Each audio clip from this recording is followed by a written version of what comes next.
135 years after the French Impressionist painter Claude Monet spent 3 months on the Italian Riviera, some of his work from this period has returned and is being exhibited at the Villa Regina Margerita in Bordighera and the Castello Doria in Dolceacqua until the 31st of July.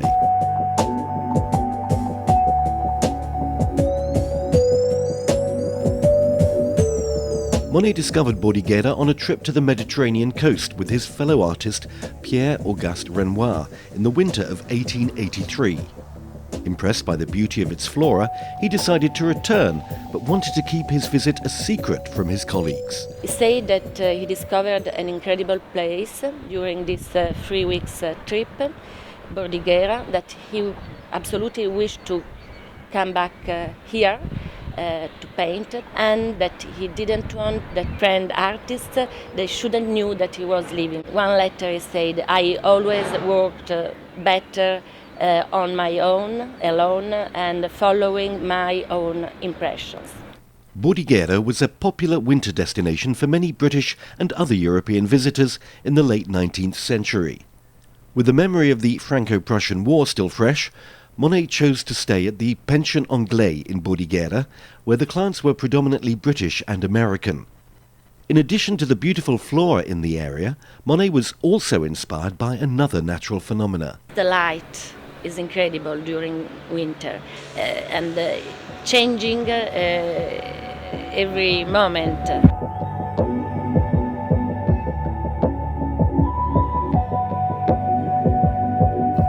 The limpid winter light and exotic flora was a heady mix and proved to be challenging for Monet. Linda McCluskey is an American artist who settled in Paris before moving to the Italian Riviera. Linda says that she can appreciate the difficulty that Monet experienced with the contrast in light and colour that he found here compared with his experiences of painting in the north of France. From living down here, after being in Paris, in Normandy, and painting for all the big elite people in France, and coming down here, the color is spectacular. The light is completely different. He said that when he was trying to paint, he thought he couldn't paint anymore. He was pulling every color out of the color box, trying to figure out how to capture this light.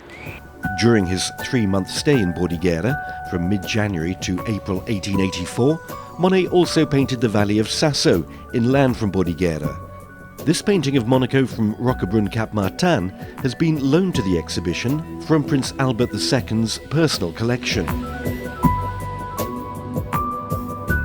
Some of Monet's most distinctive paintings he made when visiting the village of Dolceacqua, where he painted the Castel Doria and the famous 15th century stone bridge. Io credo che Monet, appunto, un poco sconvolto dalla difficoltà di dipingere la natura a Bordighera, trova a Dolceacqua un soggetto, un motivo, come dice lui, finalmente più vicino a quello che sa fare, a quello che vuole fare. Ed è minerale, è il castello e il ponte, e la montagna dietro. Questa rappresenta una composizione artistica, architettonica, che lo tranquillizza. E credo che sia soprattutto meravigliato dal ponte e dice che è un bijou de légèreté. E credo che questo ponte veramente lo ha attratto molto. Monet painted prodigiously, setting out at first light, returning to the Pension Anglaise for dinner, after which he would write long letters to his partner and future second wife Alice Hoched and his art dealer Paul Durand-Ruel. It is Monet's work ethic that most impresses the exhibition's principal curator, Aldo Herlaut. Non sono un critico d'arte, ma quello che piace a me di Monet è, come molti altri, la sua ricerca, la sua capacità di lavoro, la sua insoddisfazione, il suo ricominciare sempre a lavorare per trovare qualcosa di meglio nella sua pittura, arrivare in fondo a quello che potremmo chiamare certe fulgorazioni della pittura. The Monet Ritorno exhibition in Bordighera and Dolceacqua is due to end on the 31st of July and also provides an opportunity to see the permanent exhibition at the Villa Regina Margerita, which has been closed in recent times.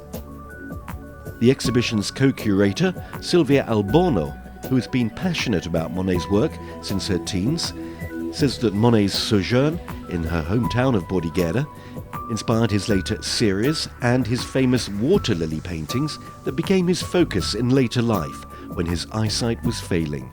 I think that really Bordighera gave to him inspiration for this immersive painting that will be the cycle of the Nymphaea.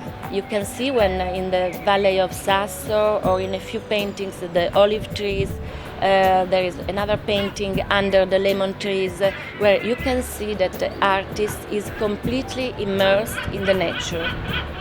And sometimes he reflect himself in this nature.